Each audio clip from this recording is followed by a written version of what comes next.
Hello दोस्तों, एक बार फिर से आप सभी का स्वागत है एजुकेशन बाइट पर। कैसे हो आप सभी? मुझे उम्मीद है कि आप सब एकदम बढ़िया होंगे। साइंस की कल की क्लास में मैंने आपको दूरी, विस्थापन और चाल पर आधारित जो आपके न्यूमेरिकल क्वेश्चंस थे वो करवा दिए थे।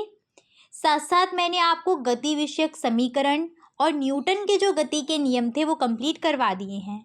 इस चैप्टर में आपका एक ही टॉपिक बचा हुआ है जो है बल, और इसके बाद आपका एक चैप्टर और बचा हुआ है जो पदार्थ और मिश्रण वगैरह दिया गया है, तो वो मैं आपको कंप्लीट करवा दूंगी। अभी हम स्टार्ट करते हैं बल। बल क्या होता है? बल को हम इंग्लिश में बोलते हैं फोर्स। तो फोर्स को समझिएगा। जैसे कि आपके पास कोई एक बॉक्स है और आपको इस बॉक्स को यहाँ से हटाना है, तो कहीं ना कहीं आप इस बॉक्स पर धक्का मारोगे या फिर इस बॉक्स को खींचोगे। तो जब आपने धक्का मारा तो ये बॉक्स आगे बढ़ जाएगा, और जब आप खींचेंगे तो बॉक्स कहीं ना कहीं पीछे आ जाएगा। तो आपने इस बॉक्स की स्थिति को बदलने के लिए इस पर क्या लगाया? धक्का लगाया या फिर इसको खींचा। तो जो आपने धक्का मारा है या जो खिंचाव किया है यही कहलाता है बल। यानी कि बल क्या है? तो यहाँ से स्पष्ट हुआ कि बल वह धक्का अथवा खिंचाव है जो किसी वस्तु की स्थिति में परिवर्तन करता है या फिर परिवर्तन करने का प्रयास करता है। फॉर एग्जाम्पल, एक दीवार है और हमने उस पर क्या बल लगा रहे हैं, धक्का मार रहे हैं। तो ज़रूरी नहीं है कि दीवार अगर कमज़ोर होगी, अच्छे से नहीं बनी होगी, तो भले ही गिर जाए, टूट जाए, जो भी हो, लेकिन अगर मजबूत दीवार बनी हुई है तो आप कितना भी उस पर फोर्स लगाएं वो अपने स्थान से हिलती भी नहीं है। हम परिवर्तन करने का वहाँ प्रयास कर रहे हैं, पर ज़रूरी नहीं कि उसकी स्थिति बदल जाए। तो बल एक ऐसा धक्का या खिंचाव है जो वस्तु की स्थिति को परिवर्तित करता है या प्रयास करता है। इसको आप ऐसे भी समझ लो, जैसे आपका दरवाज़ा होता है, आप किसी मॉल वगैरह में जाओ तो आपने उस पर लिखा हुआ देखा भी होगा, पुश और पुल। यानी कि धक्का मारोगे तो खुल जाएगा या फिर बंद हो जाए, जो भी आप मान लीजिएगा उसको। तो दरवाजे की जो स्थिति है उसको बदलने के लिए हमें करना क्या पड़ रहा है? उसको पुश करना पड़ रहा है या फिर पुल करना पड़ रहा है। तो ये जो पुश और पुल है यही क्या कहलाता है? बल कहलाता है। क्लियर हो गया? अब आते हैं बल कैसी राशि है। तो बल जो है वो एक सदिश राशि है। कल भी मैंने आपको दो राशियां पढ़ाई थी, एक थी विस्थापन और दूसरा था वेग। ये भी क्या है? सदिश राशियां हैं। और दूरी और चाल क्या होती हैं? दूरी और चाल अदिश राशियां होती हैं। सदिश राशियां वे राशियां होती हैं जिनको व्यक्त करने के लिए हमें दिशा की भी आवश्यकता पड़ती है, और अदिश राशियां वे राशियां होती हैं जिनको व्यक्त करने के लिए आपको केवल परिमाण चाहिए, दिशा ज़रूरी नहीं है। इनके लिए दिशा और परिमाण दोनों ही ज़रूरी है। इसके बाद बल का एसआई मात्रक क्या है? तो बल का एसआई मात्रक होता है न्यूटन, और सीजीएस मात्रक होता है डाइन। इंपॉर्टेंट पॉइंट है, याद रखना। बल का एसआई मात्रक न्यूटन है और बल का सीजीएस पद्धति में मात्रक है डाइन। अब बात आती है कि एक न्यूटन बराबर कितने डाइन होते हैं? तो एक न्यूटन में होते हैं 10⁵5 डाइन। ठीक है, एक न्यूटन बराबर 10⁵5 डाइन। इसके बाद बल का सूत्र, तो ये कल आपका संवेग के नियम से निकला भी था, जो आपको न्यूटन का गति विषयक दूसरा नियम बताया था, वहाँ से स्पष्ट हुआ था। बल बराबर क्या होता है? द्रव्यमान गुणा त्वरण, यानी कि F बराबर ma। ध्यान रखिएगा इसको। और यहाँ से आप ये भी बोल सकते हैं कि किसी वस्तु पर लगने वाला जो बल है वो किसके बराबर होता है? तो वस्तु के द्रव्यमान और त्वरण के गुणनफल के बराबर होता है। क्योंकि आपको यहाँ दिख रहा है m का मतलब है उस वस्तु का द्रव्यमान और a का मतलब है त्वरण, और इनका गुणनफल ही क्या होता है? बल कहलाता है। बल के प्रकार पर आइएगा कि बल के प्रकार हैं वो आपके ऐसा नहीं है कि 3 है 4 है, निम्नलिखित प्रकार से बांटा है। तो पहले जो आपके बांटे गए हैं वो परिणामी बल के आधार पर बांटे गए हैं। 2 प्रकार हैं, पहला है संतुलित बल और दूसरा है असंतुलित बल। संतुलित बल क्या होता है? तो जैसे कोई वस्तु आपकी है, इस वस्तु पर जितने भी बल कार्य कर रहे हैं उन सभी का परिणामी बल अगर 0 होगा तो उस कंडीशन में आपका संतुलित बल होगा, यानी कि बैलेंस्ड फोर्स होगा। किसी वस्तु पर लगने वाले सभी बलों का परिणामी बल शून्य होता है तो वस्तु पर लगने वाला बल जो है वो संतुलित बल कहलाता है। जैसे इस वस्तु पर इधर से बल लग रहा, इधर से भी लग रहा, ऊपर से भी लग रहा, नीचे से भी लग रहा, और सभी का परिणामी बल शून्य होगा तो ये क्या हो जाएगा, संतुलित बल। ऐसी स्थिति में जो वस्तु है वो वहीं की वहीं रहती, वहाँ से हिलती भी नहीं है। जैसे कि इसी वस्तु से हम ले लेते हैं, ये वस्तु है, यहाँ पर इधर से 5 न्यूटन का बल लग रहा है और इधर से भी कोई 5 न्यूटन का ही बल लगा रहा है, तो ऐसी स्थिति में वस्तु क्या है, वहीं की वहीं रहेगी, उसकी स्थिति बदलेगी नहीं। ठीक है, ये होता है संतुलित बल। असंतुलित बल क्या होता है, यदि वस्तु पर लगने वाले सभी बलों का परिणामी बल शून्य नहीं है तो वस्तु पर लगने वाला बल कहलाता है असंतुलित बल। परिणामी बल शून्य होगा तो संतुलित यानी कि बैलेंस हो जाएगा वहाँ पर, और जब नहीं होगा तो वो अनबैलेंस रहेगा आपका। इसके बाद आइएगा, फिर आपका बांटा है संपर्क बल और असंपर्क बल। संपर्क नाम से स्पष्ट हो रहा है ना, तो ऐसा बल जहाँ पर वस्तुएं आपस में संपर्क में रहेंगी और बल काम करेगा वो होगा संपर्क बल। जो बल वस्तु के संपर्क में आने पर काम करता है उसे कहते हैं संपर्क बल। जैसे कि पेशीय बल, घर्षण बल, श्यान बल, ये 2 प्रकार के नहीं होते, कई प्रकार के होते हैं। ठीक है, पेशीय बल जैसे कि आपको कोई जैसे पहलवान कोई बोझ उठा रहा है या कुली कुछ सामान उठा रहा है, तो वो जो बल लगा रहा है वो बल कौन सा लग रहा है, पेशीय बल लग रहा है, क्योंकि उसकी मांसपेशियां वहाँ पर काम कर रही हैं। घर्षण बल आपका 2 वस्तुओं के बीच में लगता है, जब आप चलते हैं ना ज़मीन पर तो घर्षण के कारण ही चल पाते हो। तो इनको हम डिटेल में देख लेते हैं। पेशीय बल क्या होता है, तो जब मनुष्यों, पशुओं एवं जंतुओं की द्वारा कार्य करने के लिए अपने शरीर की मांसपेशियों से जो बल लगाया जाता है उसको हम बोलते हैं पेशीय बल। जैसे कि पानी से भरी बाल्टी को उठाना, बैलों द्वारा बैलगाड़ी खींचना, पहलवान द्वारा भार उठाना, ये सब क्या है, पेशीय बल के एग्जाम्पल हैं। पहलवान ने भार उठाया तो उसकी मांसपेशियों ने काम किया, तो कौन सा बल लग रहा है, पेशीय बल लग रहा है। बैलों ने क्या है, बैलगाड़ी खींच रहे हैं तो बैलों की मांसपेशियां काम कर रही हैं, कहीं ना कहीं वहाँ पर बल लगा रही हैं, तो पेशीय बल हो जाएगा। इसी प्रकार से खेलते समय आप बैट वगैरह का यूज़ करते हो तो कहीं ना कहीं मांसपेशियां काम करती हैं बल लगाने में, तो वहाँ पर पेशीय बल काम करता है। यहाँ पर आपने देखा कि जो वस्तु है वो कहीं ना कहीं संपर्क में रही। जैसे पानी से भरी बाल्टी को आपने उठाया तो बाल्टी और आपके बीच में संपर्क है। ऐसे ही पहलवान ने भार उठाया तो जो भी बोझ उठा रहा है उसमें और पहलवान के बीच में क्या है, संपर्क है, दोनों एक दूसरे के टच में है। नेक्स्ट आइए, घर्षण बल किसे कहते हैं। मोस्ट इम्पॉर्टेंट डाल के लिख लीजिएगा, और हो सकता है इस बार आपको एग्जाम में ये मिल जाए। क्या, घर्षण बल। ठीक है, घर्षण बल किसे कहते हैं, तो घर्षण बल क्या होता है, जब 2 पिंड परस्पर संपर्क में होते हैं तो एक वस्तु दूसरी वस्तु के पृष्ठ पर जब गति करेगी उस कंडीशन में इनके संपर्क तलों के बीच कार्य करने वाला बल जो गति का विरोध करता है वो कहलाता है घर्षण बल। अभी कुछ भी समझ में नहीं आया होगा, यहाँ पर समझिए। जैसे कि एक सतह है और इस सतह पर कोई भी वस्तु गति कर रही है।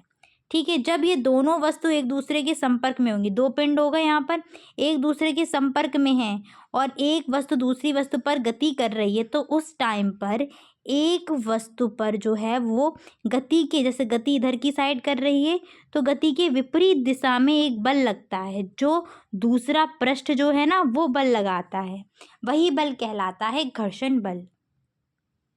इसको और अच्छे से आप समझिएगा। जैसे कि ये है रोड, और रोड पर क्या है, कोई गाड़ी है। ये गाड़ी क्या है, आगे की दिशा में चल रही है, तो इस गाड़ी के पहिए रोड के टच में है, दोनों पृष्ठ एक दूसरे के संपर्क में हैं। तो जब गाड़ी आगे की तरफ चल रही है तो गाड़ी के पहियों पर एक बल लग रहा है इसकी गति के विरोध में, इसकी गति के विपरीत दिशा में, जो कहाँ है, जो बल लग रहा है रोड के द्वारा, यही बल कहलाता है घर्षण बल। तो घर्षण बल की परिभाषा एक बार फिर से मैं पढ़ देती हूँ, क्या रहेगी। जब 2 पिंड एक दूसरे के संपर्क में होते हैं एवं एक वस्तु दूसरी वस्तु की पृष्ठ पर गति करती है तो इनके संपर्क तलों के बीच कार्य करने वाला बल जो गति का विरोध करेगा वो कहलाएगा घर्षण बल। ऐसे ही जैसे मान लो ये आपका पृष्ठ है, कोई रोड है और कोई व्यक्ति यहाँ पर चल रहा है तो उसके पैरों पर भी बल कार्य करता है जो कहीं ना कहीं उसको पीछे की तरफ धकेलता है। जैसे व्यक्ति आगे की तरफ चल रहा है तो बल लगेगा उसके अपोजिट डायरेक्शन में, वही बल होता है घर्षण बल। और इसी घर्षण बल के कारण कहीं ना कहीं हम जमीन पर चल पाते हैं। तो घर्षण बल से क्या क्या लाभ रहेगा? घर्षण बल के कारण ही हम जमीन पर चल पाते हैं, वाहनों को रोकने में ये प्रयोग होता है और लिखने का भी जो कारण है हम कॉपी पर लिख पाते हैं वो घर्षण बल के कारण ही लिख पाते हैं। ठीक है, इसका मैं एक अच्छा एग्जाम्पल देती हूँ, आप इसको समझिएगा और अच्छे से। घर में जब टाइल्स वगैरह लगे होते हैं वहाँ पानी पड़ा होता है, यानी कि एक बहुत ही चिकनी सतह होती है। तो आपने देखा होगा जब आप उस चिकनी सतह पर चलते हैं तो कहीं ना कहीं ऐसा लगता है कि हम गिर जाएंगे। ऐसा क्यों लगता है? तो जो चिकनी सतह होती है वहाँ पर ये घर्षण बल सबसे कम काम करता है, और जब घर्षण बल काम करेगा तो हमें रोकने वाला कोई है ही नहीं, तो कहीं ना कहीं फिसल जाओगे। जितनी खुरदुरी सतह होगी वहाँ पर जो आपका घर्षण बल है वो अधिक काम करता है, इसीलिए वहाँ पर जो व्यक्ति है वो गिरता नहीं है, क्योंकि वहाँ पर आप जैसे आगे की तरफ चल रहे तो आपको रोकने के लिए, आपकी गति का विरोध करने के लिए एक बल जो लग रहा है वो घर्षण बल है। तो जब खुरदुरी सतह होगी तो घर्षण बल अधिक होगा, इसीलिए आप गिरोगे नहीं। चिकनी सतह होगी तो घर्षण बल कम होगा, तो कहीं ना कहीं गिरने का जो अनुभव रहता है। ठीक है, हानियाँ इससे क्या रहेंगी? तो मशीनों की दक्षता का ह्रास होना, कल पुर्जे घिस जाना। आपने देखा होगा मशीनों में दोनों जब आपके पुर्जे संपर्क में रहते हैं, जैसे एक ये रहा और एक ये रहा, आपस में दोनों टच में है, चल रहे हैं और धीरे धीरे एक टाइम पे क्या होगा, यहीं से ये घिस जाएंगे। तो कहीं ना कहीं घर्षण बल से ये हानि होती है। इसका हम एक उपाय भी कर सकते हैं। क्या कर सकते हैं कि पुर्जों को नष्ट होने से बचाने के लिए हम स्नेहक तेल, ग्रीस, इन सब का प्रयोग करते हैं ताकि पुर्जे जो हैं वो घिसे ना और उनको घिसने से बचाया जा सके। नेक्स्ट आइएगा असंपर्क बल। असंपर्क बल क्या होता है? तो वह बल जिसमें वस्तु के संपर्क की आवश्यकता नहीं पड़ती उसको बोलते हैं असंपर्क बल। यानी कि दोनों वस्तुओं का एक दूसरे से संपर्क हो, यानी कि दोनों टच में हो, ऐसा ज़रूरी नहीं है। यानी कि जब दोनों वस्तु टच में नहीं होंगी, संपर्क में नहीं होंगी, तब भी ये बल जो है वो काम करेगा, प्रभावी रहेगा। जैसे कि चुंबकीय बल, स्थिर वैद्युत बल, गुरुत्वाकर्षण बल।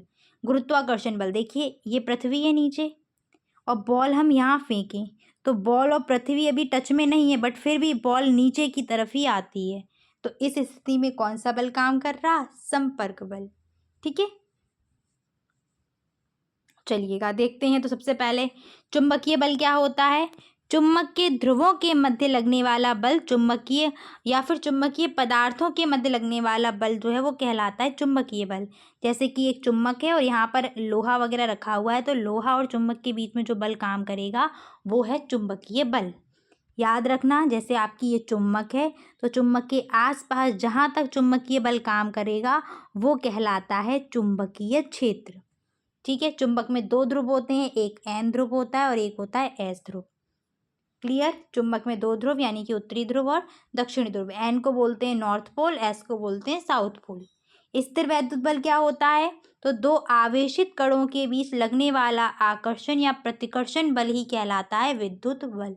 ठीक है, इस विद्युत बल, यहाँ पर एक चीज़ समझने वाली है कि अगर दोनों समान आवेश होंगे तब वहाँ पर लगेगा प्रतिकर्षण बल, और जब दो असमान आवेश होंगे तब वहाँ लगता है आकर्षण बल।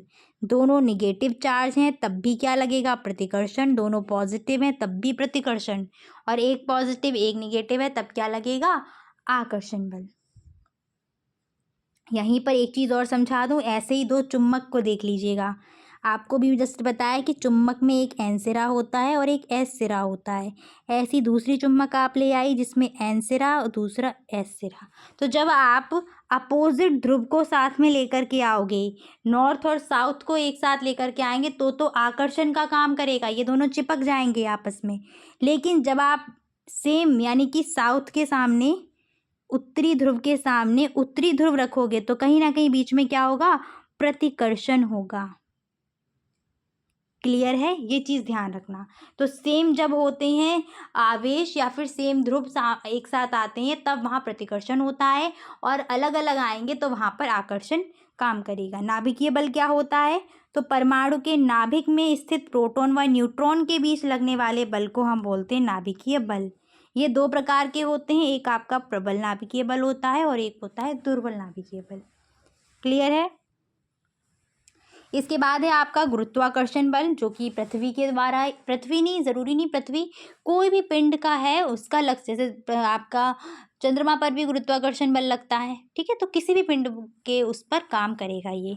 तो ब्रह्मांड का प्रत्येक कण दूसरे कणों पर आकर्षण प्रकृति का एक बल आरोपित करता है, यानी कि अपनी तरफ उसको खींचने का प्रयास करता है। यही बल कहलाता है गुरुत्वाकर्षण बल या फिर गुरुत्वीय बल। जैसे कि पृथ्वी के द्वारा पृथ्वी पर उपस्थित सभी वस्तुओं पर लगने वाला बल।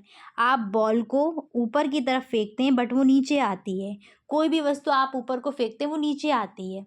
ऐसा ही बल चंद्रमा पे भी लगता है। चंद्रमा भी, जब आप चंद्रमा की सतह पर होंगे तो चीज़ों को वो खींचेगा, यानी कि किसी पिंड पर, यानी किसी पिंड, कोई ऐसा पिंड जो एक आकर्षण बल काम कर रहा है, यानी कि खींच रहा है चीज़ों को, तो वो जो आकर्षण बल है वही कहलाता है गुरुत्वीय बल या गुरुत्वाकर्षण बल। न्यूटन का सार्वत्रिक गुरुत्वाकर्षण नियम क्या है? तो गुरुत्वाकर्षण के संबंध में न्यूटन ने एक नियम प्रतिपादित किया है जिसको हम बोलते हैं न्यूटन का गुरुत्वाकर्षण नियम। इन्होंने बताया था कि किन्हीं दो पिंडों के बीच लगने वाला आकर्षण बल उन पिंडों के द्रव्यमानों के गुणनफल, दो पिंडों के बीच अगर कोई बल लग रहा है तो वो उन पिंडों के गुणनफल के अनुक्रमानुपाती और उनके बीच की दूरी के वर्ग के व्युत्क्रमानुपाती होता है। जैसे कि हमने मान लिया है हमारे पास दो पिंड हैं, एक है ए, दूसरा है बी, और इनके द्रव्यमान है m1 और दूसरे का है m2। तो इनके बीच की जो दूरी है वो भी हमने मान ली क्या है, r। अब इन दो पिंडों के बीच, एक पिंड ये रखा, एक पिंड ये रखा, इसका है m1, इसका है m2।